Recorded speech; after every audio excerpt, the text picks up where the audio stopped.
Good morning, everybody. How are you all today?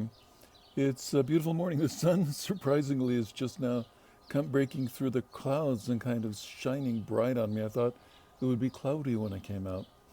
Oh well, the weather is treacherous. It makes radical changes and can do so very quickly. Um, Today, as always, is a beautiful day. You can hear the birds chirping in the background. It's far better than the helicopter that accompanied us yesterday. But there's beauty, a wonderful beauty in the world. Today I'm not going to read one of my own poems. I want to read a poem to you by an important American poet, Amy Lowell, whose life bridged the 19th to the 20th century, that famous fin de siècle. And she was part of a movement that was called the Imagists. That is to say, they focused on an idea, an image, as a kind of condensation of all kinds of things. So that as an image appears to you like the sun suddenly breaking through the clouds, it's suggestive of so much more. And that became the motive force of poetry from their argument and their way of thinking. It had a huge impact. They also wrote free verse, which is kind of a challenge to the new formalists of today. And as you've seen, I've written a little bit of formalism, a little bit of form, although I'm not really a formalist. There's a lot of interest here. The poem is about many things, but one of its key points is the goddess Venus. Now, it's very appropriate to read or talk about Venus in April, since for the Romans, April was the month in which they celebrated Venus, who they made akin to Aphrodite, the Greek goddess of love.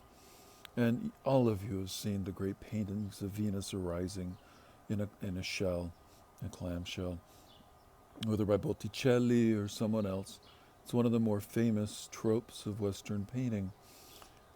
Venus has been very important, but she's important as a goddess of spring, a goddess of the coming of newness. And in that, she's like Aphrodite, a goddess of love. And it's for the Romans, that was to be tamed by bringing it into relationships and dedication and devotion.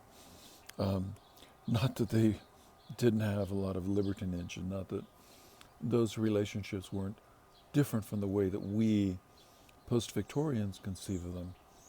But anyway, Venus is still an ongoing important image for us as well.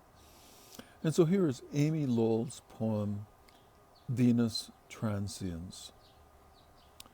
Tell me, was Venus more beautiful than you are, when she topped the crinkled waves drifting shoreward on her plated shell?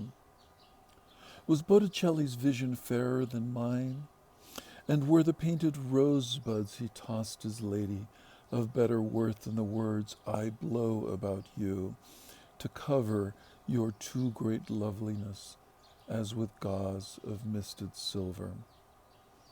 For me, you stand poised in the blue and buoyant air, cinctured by bright winds treading the sunlight, and the waves which precede you ripple and stir the sands at my feet.